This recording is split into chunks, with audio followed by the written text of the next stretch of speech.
Team Kanal or Team Aircon ka ba? Kahit ano pa yan. Pwedeng both din naman. Tiyak na aabutin ka ng kilig overload sa always trending nilang tambalan. Nako, Snoreen Fever is real. Mula sa kanila mga hit na eksena, tayo naman ang pakikiligin live na live ng #MathTon. Marisa Racal at Anthony Jennings, good morning!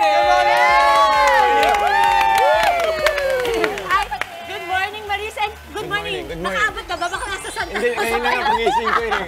Malapit pa lang eh. Baka na-traffic yung kaluluwa ko nandun pa ata. Basta gising-gising. Alam mo, bago lahat, gusto ko lang sabihin, thrilled na thrilled itong nanay-nanay. Nandito kayong dalawa. Okay. Just a very quick background. I'm a big cheerleader of these two. Maris was with me for Block Z. We would have conversations. And lalo, Anthony, kasi naka-lock in kami ng Ironheart Mama. So to see them grow this much with Star Creatives as well, kasi phenomenon yan eh, hindi sinadya. Correct?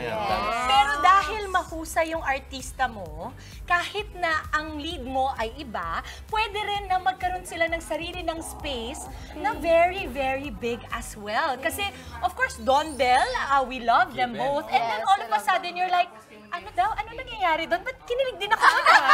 Ganun, diba? Ang kuha mo, Mami Dim. Di saka, Mama, what's nice is that very professional both.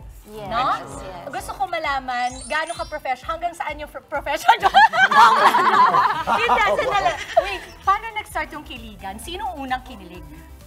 Sa eksena, syempre meron ka nun, ha? Eksena. Wow! Ang lala mo. Talagang tinuro yung kanta. Ikaw yun. Unang kinilig, yung parang, ay, cute yun. Ay, Yung sign. Yung earrings ko. Pinaya. Yung sino sign. unang kinilig? Ikaw yung Saan? una. Sige. Ikaw muna sumagot. Ay, taas ako! Parang kinikilig na kayo at kinikilig din kami dito sa inyo. Hindi, ganun pa talaga yung pitch niya. Di ba? Yung feeling ko yung sa track na scene eh, yung may eksena kami sa Eskinita. Yun talaga yung parang pinaka nagpakilig na eksena sa amin. Sa inyong dalawa, So, personally, sa amin Ang tanong ko, bakit ako yung biniblame mo? Eh, ikaw yung nagsabi na nakakakilig. Oo nga. Joke lang. Sabi mo, di ba, ay, it was mine. Di ba naman? May chemistry talaga sila. So, pero paliwanag natin yung sinabi kanina ni Dims na hindi siya sinadya. So, paano ba naging organic yung tandem ninyong dalawa? Paano nagsimula? Well, actually, 'di ba, kapag nagbubuo ng show, magpa-plan ka na ng mga storyline for the upcoming weeks. And we were told, hindi nasabi sa amin dati, but we were told na nasa plano na talaga na ipag-pair kami ni Anthony. And hindi lang namin in-expect na ganun grabe yung pagmamahal na matatanggap namin sa Hindi rin namin alam. Nagulat kami. Viral na lang kami pag-issue na. nagulat. Yeah. Ano, Anthony, gusto ko malaman, gaano kaiba o pareho si Snoop at saka si Anthony? Ako, actually, similar po eh. Hindi po talaga ako maarte doon. Yan yata yung dahilan kung bakit ang dami nagmamahal sa Nakapolo lang siya. Tsaka si Mamaya, Snoop ay puputulin ko yung putol yung manggas. manggas. Maris and Anthony, kasi alam natin na may kanya-kanya kayong love life, di ba? Pero what do you think it is that you both have na special na kahit alam ng mga tao may love life kayo, pero talagang love na love nila yung tambalan at love team nyo? Ano yun? What May is it? special natin. Ikaw. Pansit? Special po namin ay siomay. We had that kanina sa show. Hindi, actually, ano lang, nakakatuwa kasi ka-eksena talaga yung mga actors na hindi lang sa line nila nabubuhay. That's right. Yung bawat detalye, bakit nila sinabi yung line na to, bakit nila ginawa to, may mga nuance in between. Oo, yung galing. Sobrang, ganun siya. Sabi ko, ay, saya nito ka-eksena. Kaya parang, sarap laruin ng scenes. Yeah. Ikaw. Kilig na kilig yung Anthony. Masarap sa pakiramdam kasi syempre galing kay Paano yung sarap? Paano the one yung and sarap? only Maris Racal eh. Ako naman, Nakaka-veteran na yun. Oo, ikaw naman din. Veteran naman, young veteran. Hindi pa, baby pa ako. Pero kasi, I think ang magic sa kanila is that they're both very raw. Like, wala kasing inhibition sila pareho. Dahil kilala ko silang, yung pagkatao nila, pareho silang very playful. Parang pareho silang bata na inilagay mo sa mahuhusay na artista. Pero yung loob nila, kid. So, because you have kids, you're like in a playing field, Mama. Ang tanong ko na lang, after Snoreen, I'm so sure there is a lot of pressure. diba? After today, diba? Na parang nandoon ka na, okay, we made that work, anong next? Or ang tanong ko siguro, are you makakahon with just the two of you working, or are you exploring more after Can't Buy Me Love? Actually, paano ba? Paano ko sasabihin without spoiling?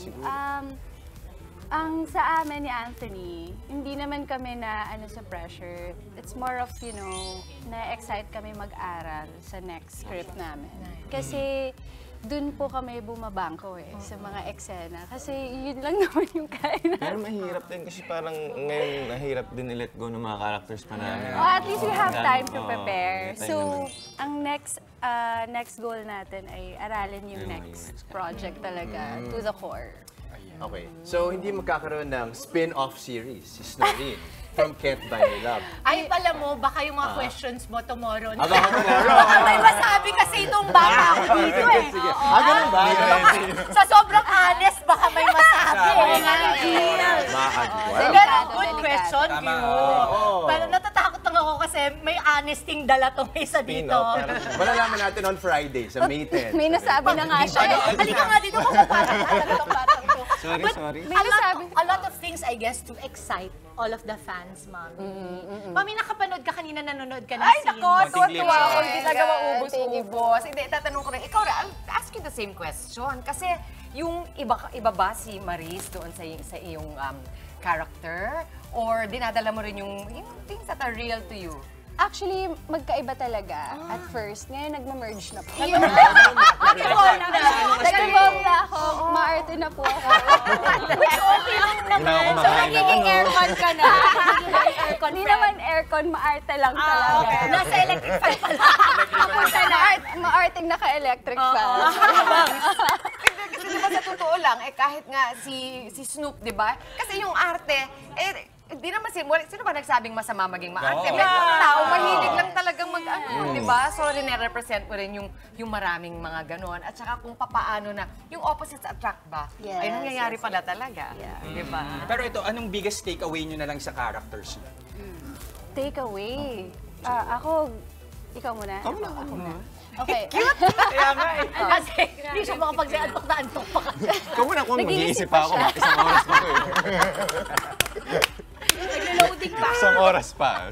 Ako, yung takeaway ko sa character ni Irene, sa story niya, sa pinagdaanan niya, is love is so powerful. It could change a person. Kasi sa first few episodes, si Irene she's very selfish, stubborn, tapos parang iniisip niya lang yung sarili niya. And napupunta yung hatred na nararamdaman niya kay Caroline, ganyan. Until nilabas siya forcefully sa bubble niya, which is aircon. Nilagay siya sa kanal. So parang ganun yung nangyari. Parang dun siya namulat na ang laki pala ng mundo. Hindi lang nagre-revolve sa pamilya namin, sa ganun. Tapos na-meet niya si Snoop, binago siya ni Snoop, ganun. So, yun yung takeaway ko talaga. Love is so powerful. At klase din pala si Kanal. Hindi naman nanggagaling necessarily dun sa kinalakihan. We love Kanal. Madumi ang mundo kung walang kanal. Madumi ang mundo kung walang kanal. Kami ang sumasagot. Ayan. Ako naman siguro, kay Snoop kasi siguro pahalagaan yung mga bagay-bagay, kahit yung mga maliliit lang. Yun din yung reason kung bakit din siguro nag-change si Irene. Ayun lang, siguro kasi mahirap si Snoop. Yun lang yun. Grabe So, yung parang, patience mo sa character ni Irene. pasensya niya. Nga ba, parang walang ganong lalaki yung Sa totoong buhay. magkatsaga ng ganon. Pero ang galing ni Snoop. Si Snoop parang siya Prince Charming ng kanal. Ganon. Ano ba? Ayoko na. Nakatulong din yung epektos. Yung epektos ko nakatulong din. Natin sila, pinilin muna natin kasi itutuloy pa natin ang pakikipagkulitan sa Snoreen. Mas kilalanin pa natin sina Anthony Jennings at Maris Racal mamaya. Kasama pa rin natin ang tambalang Snoreen! Mas kikilalanin pa natin sila sa larong Who's Who, ang mechanics ng game. Ito, may mga questions kami itatanong at itutulong nyo na lamang kung sino. Okay? At kung bakit. At kung bakit. Okay, ready ba kayo? Game. Ito. Okay. Okay, sino ang mas maingay sa set? Ito. Bakit? Parang given na. Alam mo, minsan may sa set, minsan tulog lang ako. May times na timing Minsan ako. Pero lang? ito, Minsan ka lang Si Maris hindi siya natigil talaga. Hindi talaga, non-stop. The moment na lumabas ako ng bahay, it's on. Like Donkey Kong. Para siya may dalaw I'm minsan. not... I'm not gonna stop talking. But it makes the set Set pa. And dahil ganun ka, nagiging maluwag yung loob niya kasi mahiyain si Ana. Shy Sobrang type ako. mahiyain. Kunwari. Eto naman. Sino ang... Naku, ako na lang kaya sumagot ito. Sino ang laging natutulog sa set? Oh my God! Sabi si Manang. No, ano na, no-brainer na yun. Ano, pagkatapos sa eksena, tulog agad? Kagising ko lang po. Ngayon nakala ko taping pa ngayon. Ganyan sapat niya, di ba? Oo, antukin ka ba talaga, Anthony? Actually, may times lang naman po. Hindi naman palagi, di ba? Pero may times Ano, na. ako pa? Sige, palagi na lang po. Palagi. O, di ba, gusto niya nag-adjust siya? Yung relationship. O, itong question ko, sino ang laging nalilate Ay, nako. sa set? Parang wala naman. Wow! Ang ganda pala yung tsura mo pag nagsisinungaling, no? Interesting. Very good yan. So, sinong sagot wala? Oh, sino ang sagot? Okay, wala, pareho silang on time. Siyempre, hindi para sabihin ni Antoning si Maris yun. Oh, hindi. Ako na magsabi! Hindi, wala si Maris. Hindi Very relate. professional, Minsan kasi very nakikita good. ko si Maris maaga, nandun na yun. Very Nag-make up na siya. Oh, that's Early good. pa. Professional. Ano yung tsura? Kasi excited makipagdaldalan. Talaga natin sasabihin. Hindi. Asya, hoy, napakawalang iya mo. Siya, ikaw pa lang late palagi. Alam mo, hindi ko napansin late si Anthony lagi kasi lock-in kami. Wala siyang choice. Kaya alam mo, Nandun na yung service. Sabay-sabay kami na service. Itong isang tanong. Yung tanong ko, I think, ito pati sila magtatalo. Sino sa inyo ang mas funny? Sino mas Ayan na, nakakatawa? Si Maris. Ay, talaga si Marie. Hindi, iba-iba kami ng humor, pero funny din to eh. Anong klaseng humor meron ka, baby? European. Alam mo, kasi yung branding ko dito, mabait. Baka lumabas sa pagiging Mondragon ko. Ay, alam mo. European. Ano ba yung European humor? Subtle. Wow! Soto, sarcastic. Eto, gusto ko malaman kung subtle ka, ano yung humor mo? Yung humor ko? O, humor. Humor mo? Oo! Nagkaintindihan yung dalawa. Tama! Eh, pangalanan natin, European siya eh. Sabihin mo na kung anong humor meron tayo. Quiapo? Kaya, pwede Pinondo. Pwede rin Pwede Pinondo. Pinondo. Kanina, di ba, sino yung nalilate palagi? Ito, sino ang laging unang umuuwi? Sa taping, Yes. ako pag kasabi ng pack up Maris, wala na ako. Okay. Wala nang chika-chika. Oo nga, no? Ang bilis, no? Diba? Gugulat ako eh. Walang chika-chika. May upuan naman siya doon, may bag naman siya doon. Nawawala bigla. Agad-agad, excited ng umuwi. O ito, sino naman ang mahilig mang asar sa set? Oh my, sino to? Ako ata. Ikaw yan. Kasi, pikunin niyo. Asal Ayun, ba? totoo. May accusation, kailangan Sa sagutin. European, it's okay. Pero, ay, nonchalant ka lang. Nonchalant lang tayo. Sige, example ng pang-aasar. Ano yung pinaka-nakakasar na ginawa niya, Liz? Sa kapit or pinaka Lagi lang kasi siya talo sa mga games na. Kaya siya napipikon. Kung talo pala to. Loser eh.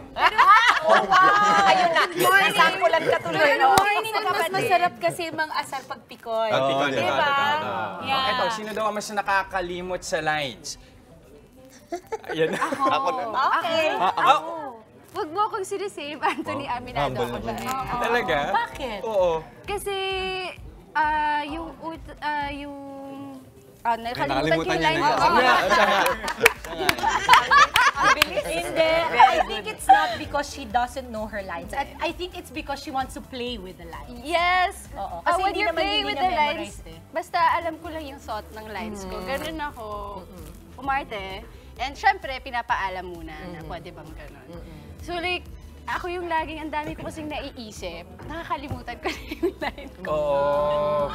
Sabi nga nila kanina, parang 40% daw ng mga linyahan nila, batuhan, sarili nila. Oo. Improv. Ako, may talaga. tanong ako. Si Rico ba, nanonood ng Can't Buy Me Love? Super fan. Oh,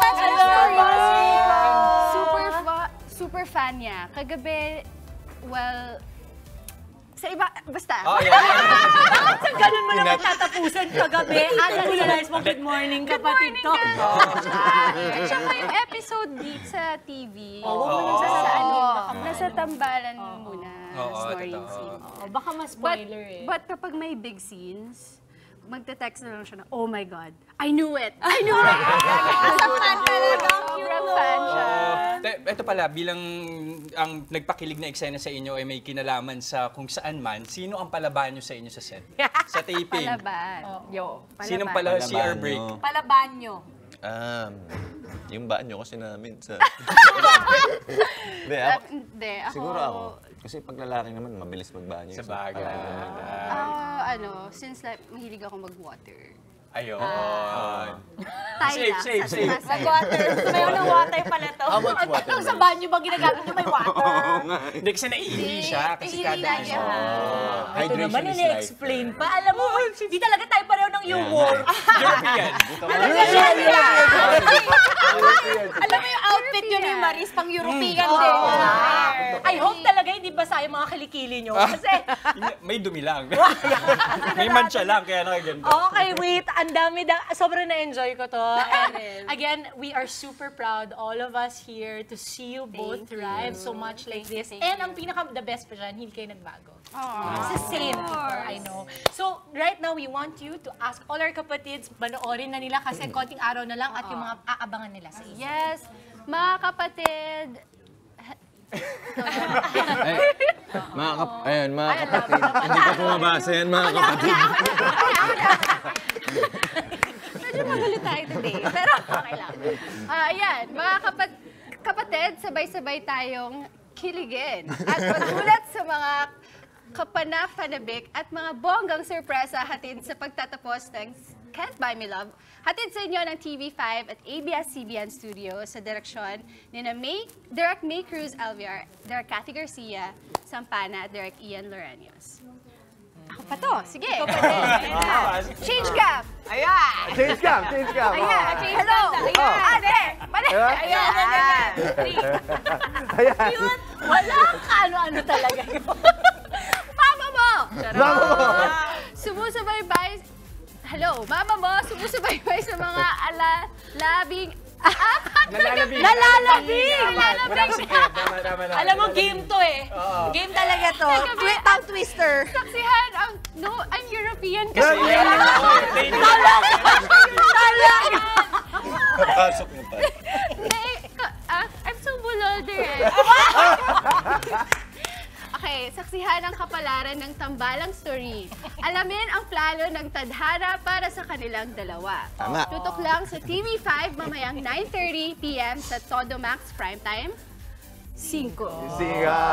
Okay, maraming salamat, Ate Janice and Maris Blanca. Thank you so much. Amazing. Sana you come back for your next project. Kung makakabalik pa kami dito. Pero next time, ang font ganito ka lang. Mas malaki. Mga kapatid, Dimples Romana po, kumpletuhin ang inyong umaga ng mga kwentong puno ng inspirasyon. Salubungin po ang bawat araw ng may ngiti at pag-asa. Kaya't mag-subscribe na po at mag-follow na sa aming social media pages ng News 5.